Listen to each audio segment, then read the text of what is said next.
তুমি আমাকে ধ্বংস করবে আর সেটা আমি নিজ চোখে দেখব, সেটা কখনোই সম্ভব না।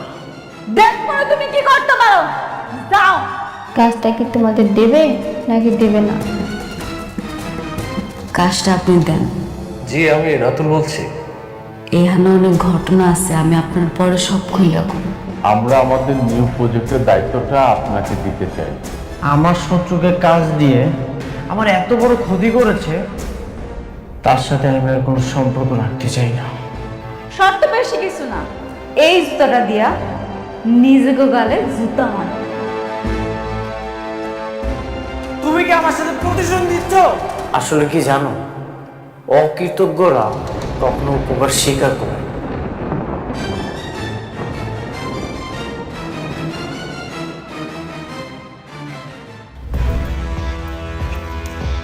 আমি কোনো ঝামেলা চাই না।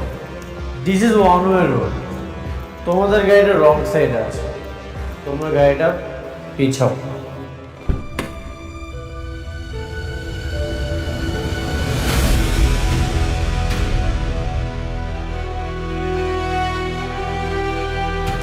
গাড়ি পিছাইবো না।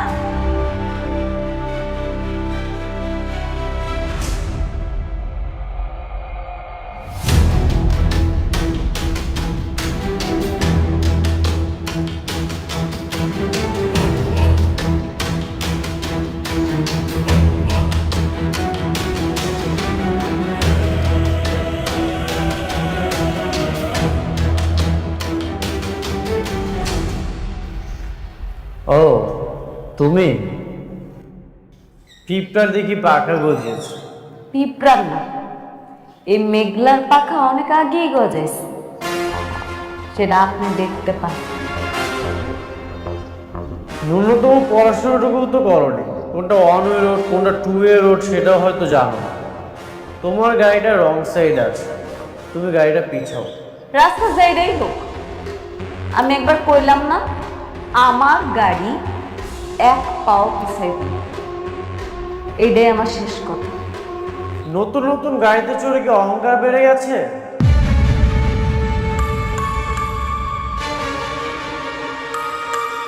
কি দেখাচ্ছ তুমি? এই যে গাড়িতে চড়তে পারো, তোমার বডিগার্ড আছে, শো অফ করতেছো, কি দেখাতে চাও তুমি? আপনার যেইটা খুশি আপনি ভাবতে পারেন, আমার কিচ্ছু আসে না। দুদিন আগেও তো বস্তিতে ছিল। বস্তির মানুষ যে নতুন গাড়ি পেলে অহংকার বেড়ে যায়, সেটা তোমাকে না দেখলে আমি বুঝতে পারতাম না। এতদিন শুধু শুনেই এসেছি। ও এখন বুঝতে পারো, আপনি মনে হয় ভুলে গেছেন এই বস্তিতেই আপনি খাইছেন, দাইছেন আর ঘুমাইছেন। বস্তির মানুষ যে মানুষ হয় সেটা ভুলা যাবে না, মনে রাখবেন। দুদিন আগে তো তুমি ফকির ছিলে, অস্বীকার করতে পারবে? অস্বীকার তো করতেছি না, আপনার মতো স্বার্থপর না। যদি স্বার্থপর হইতাম তাহলে এই স্বার্থের খাতিরে অনেক ক্ষতি করতে পারতাম।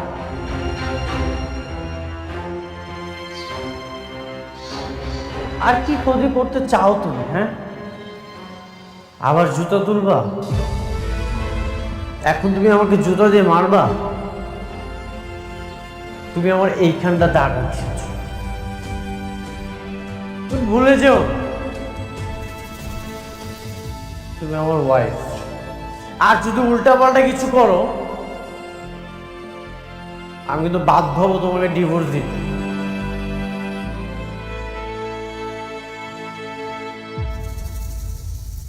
আর এমনি তো আমি তোমাকে খুব দ্রুত ডিভোর্স দিয়ে দেব। এইভাবে একটা সম্পর্ক রাখা চায়। আপনার মতো পুরুষ মানুষেরা কিছু পারে না, না পারে। ভালোবাসা মানুষের দুর্বলতায় আঘাত করতে পারে।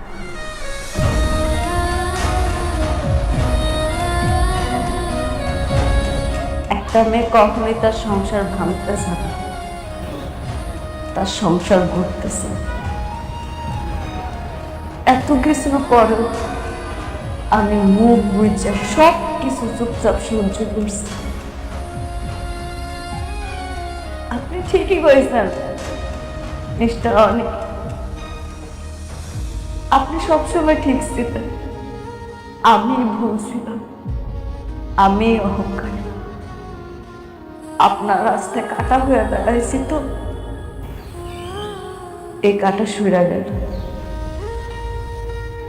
চলে যেতেছি। আপনার রাস্তায় আপনি যান, চলেন আপনার।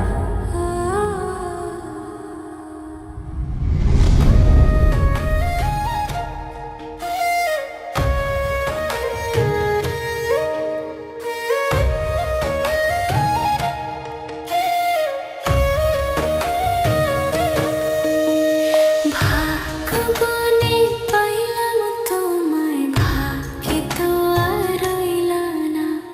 দুঃখে আমার বুক ভেসে যায়, সুখের দেখা হইল না।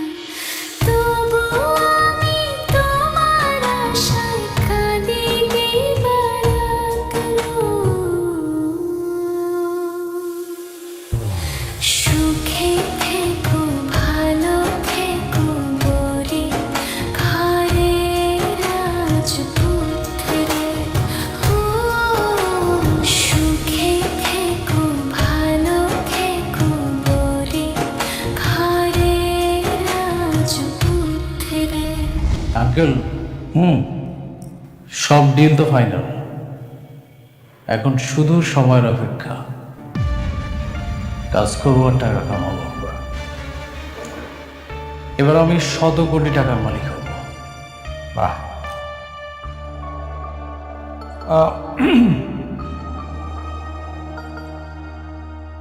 ডিল ফাইনাল হয়েছে, এটা তো খুবই খুশির খবর। আমরা কিন্তু সবাই খুবই আনন্দ। মানে হয়েছে কি, আমি ভাবছিলাম যে এই কাজটা শুরু করার আগে ওই শুভ কাজটা যদি সেরা ফলাইতে, মানে যে তোমাদের বিবাহটা যদি ঠিক করে ফেলতে। আরে রাখেন তো আপনার বিয়ে, আপনারা সব সময় শুধু বিয়ে বিয়ে করেন। কোথায় একটা খুব সুন্দর একটা আনন্দের সংবাদ, একটু সবাই মিলে আনন্দ করব, তা না। আচ্ছা সরি, হ্যাঁ, আপনার ভাতিজাকে একটা ফোন দেই, এই গুড নিউজটা ওকে জানানো খুব জরুরি দরকার।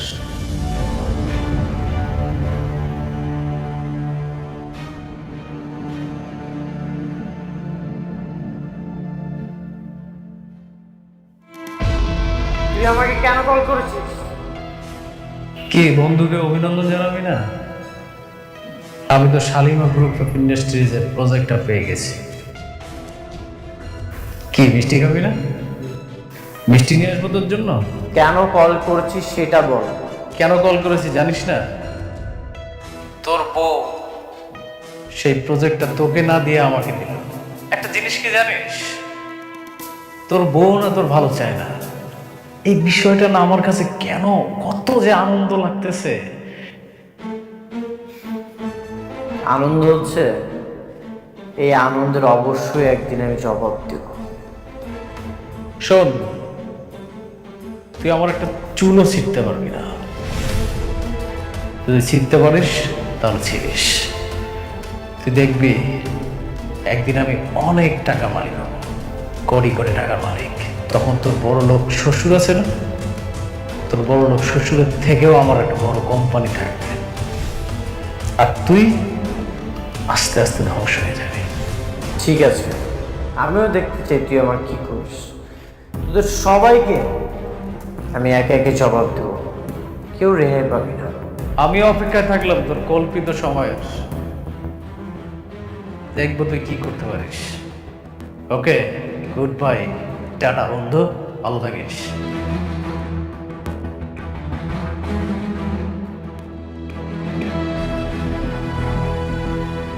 এভাবে তোমার শত্রুর সঙ্গে মিলে তোমার স্ত্রী তোমার ক্ষতি করলো, এখনো কি তুমি তাকে বউ বানিয়ে রাখবে? তুমি তাকে ডিভোর্স কি দেবে না? বললাম তো দিয়ে দিব। কবে দিবে? আমি তো তোমার মধ্যে কোনো ডিভোর্স দেওয়ার লক্ষণ পাচ্ছি না। আর কত সহ্য করবে? আমি আর সহ্য করব না, আজকের বোঝাপড়া হবে।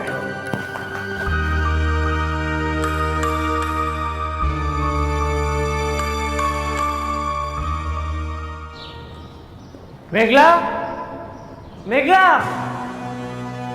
মেঘলা বাইরে আসো। মেঘলা, কিছু মেঘলা কোথায়? ওকে ডাকেন, ওর সাথে আমার বোঝাপড়া আছে। মেঘলা, আমি এখানে।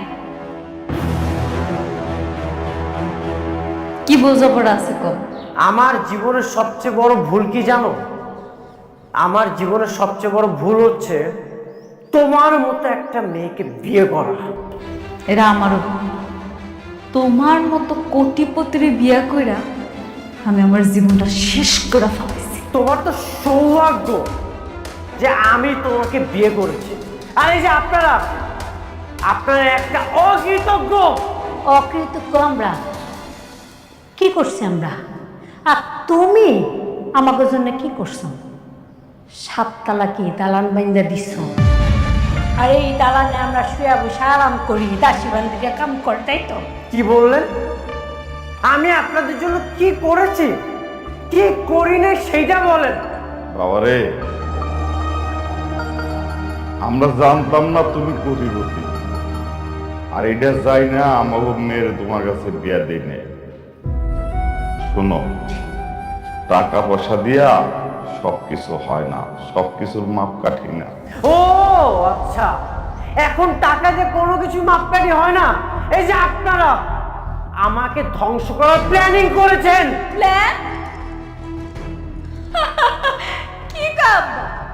শোনো, তোমার নিয়ে যে প্ল্যান করবো এই সময় আমগো নাই। সেই সময় আমাকে নিয়ে কেন থাকবে? এখন তো তোমার সব সময় নাইট ক্লাবে সেই রং বেরঙের মানুষদেরকে নিয়ে। এখন তো তোমার চলাফেরা বড় বড় অফিসার, বড় বড় পোস্টে যারা আছে তাদের সাথে। অনেক সামলা কথা কও। আমার বস্তিতে আইয়া তুমি আমারে অপমান করবা, তোমারে আমি ছাইড়া দেব? এমন মাইয়া আমি না। তুমি নষ্টামি করে বেড়াবা আর আমি তোমাকে নিয়ে কিচ্ছু বলবো না, এটা তুমি কল্পনা করলে কিভাবে? আমি তোমাকে আজকে ফাইনাল ডিসিশন জানাতে এসেছি। ফাইনাল ডিসিশন আমি জানিয়ে দিই। ডিসিশন?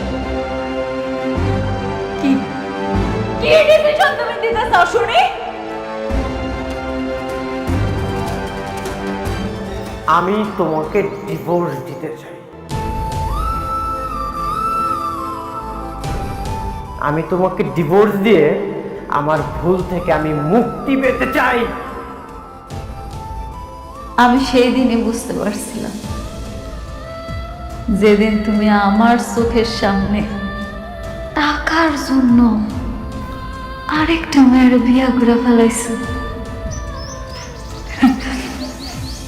আমি তোমার সেই দিনই মুক্তি করে দিছি। এইভাবে না, আমার অফিসিয়াল ভাবে মুক্তি চাই। আমাদের যে কাজে বিয়ে পড়িয়েছিল তাকে বলেন সব ডিভোর্সের পেপার রেডি করতে। আমি আপনাদের সাথে কোনো সম্পর্কই রাখতে চাই।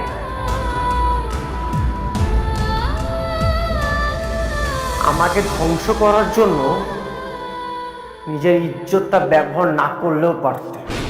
তুমি যে এতটা খারাপ সেটা আমি কখনোই কল্পনা করিনি।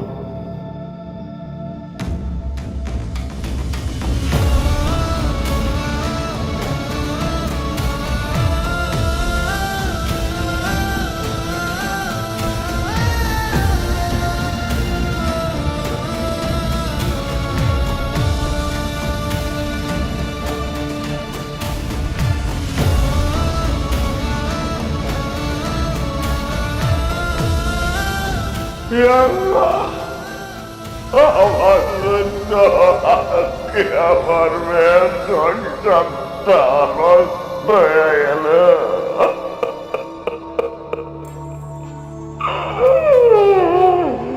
এই জন্য আমি দায়ী। আমার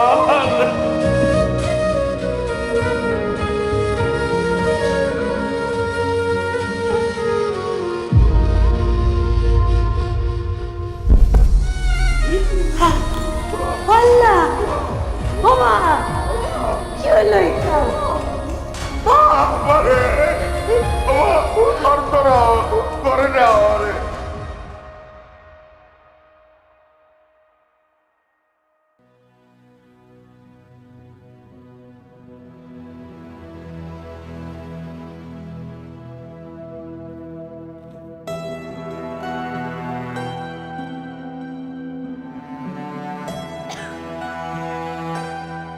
আপনার বমি বমি ভাব হয়?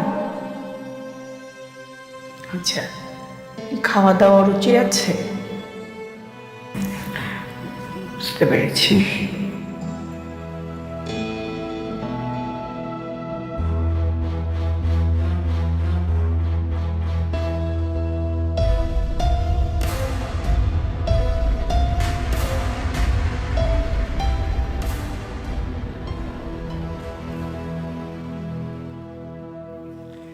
আপনার স্বামীকে খবর দেন, খুশির সংবাদ আছে। আপনার স্বামীকে বলেন মিষ্টি নিয়ে আসতে।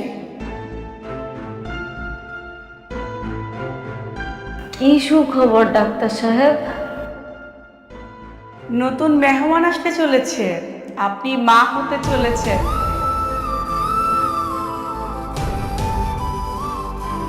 বাচ্চার বাবাকে বলেন মিষ্টি নিয়ে আসতে, মিষ্টি নিয়ে তারপর বাড়িতে যাবেন।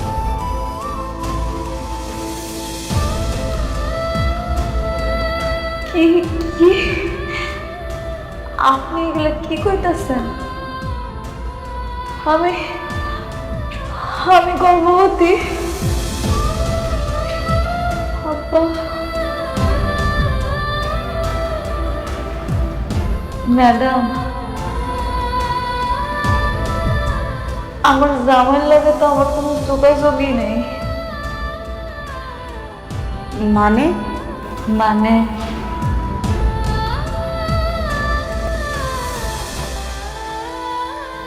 আমার জামাই আরেকটা বিয়ে করছে, এখন সে আমার ডিভোর্স দিতে চায়। তাহলে তাহলে আমার সন্তানের এখন কি হবো? প্রেগনেন্ট অবস্থায় তো স্বামী স্ত্রী ডিভোর্স হয় না, আপনারা নতুন করে আবার সিদ্ধান্ত নেবেন। কিন্তু ওর জামাই তো ওর সাথে থাকে না, যে নতুন বিয়ে করছে সেই জায়গায় ওর জামাই থাকে, ওর নামই শুনতে পারে না। আপনার মেয়ে তো প্রেগনেন্ট, এটা আপনারা আগে জানতেন না, এখন যেহেতু জেনেছেন আবার নতুন করে সিদ্ধান্ত নেবেন, চিন্তা করবেন কিভাবে কি করবেন। না, সিদ্ধান্ত নেওয়ার আর কিছু নাই। আমার জামাইও চায়, আমিও চাই আমাকে ডিভোর্সটা হোক। কিন্তু প্রেগনেন্ট অবস্থায় তো ডিভোর্স হয় না, দেশের তো আইন কানুনের একটা ব্যাপার আছে, ওইটা তো মানতে হবে। আপনাদের সন্তানের কথা চিন্তা করে আপনারা হাজবেন্ড ওয়াইফ আবার নতুন করে ভাবেন, এত তাড়াতাড়ি সিদ্ধান্ত নেওয়ার তো কিছু নাই। ভাবা ভাবির আর কিছু নাই আপা। যে মানুষটা আমার কথা একটা বড় চিন্তা না কইরা টাকার জন্য আরেকটা বিয়ে করতে পারে, যে মানুষটা আমার ডিভোর্স দেওয়ার জন্য উল্টা করে লাগতে পারে, আর কোন মুখ নিয়ে ওই মানুষটার কাছে নাম আপনি কোন?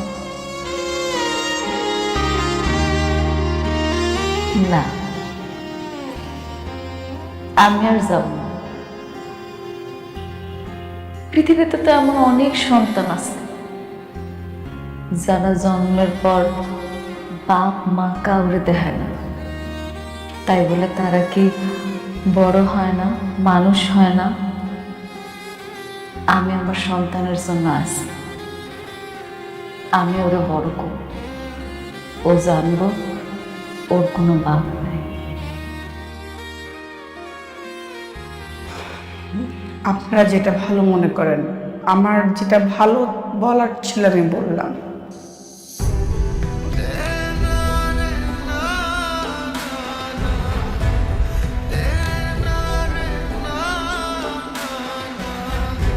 ঠিক আছে ডাক্তার আপা, আসি। আব্বা চল।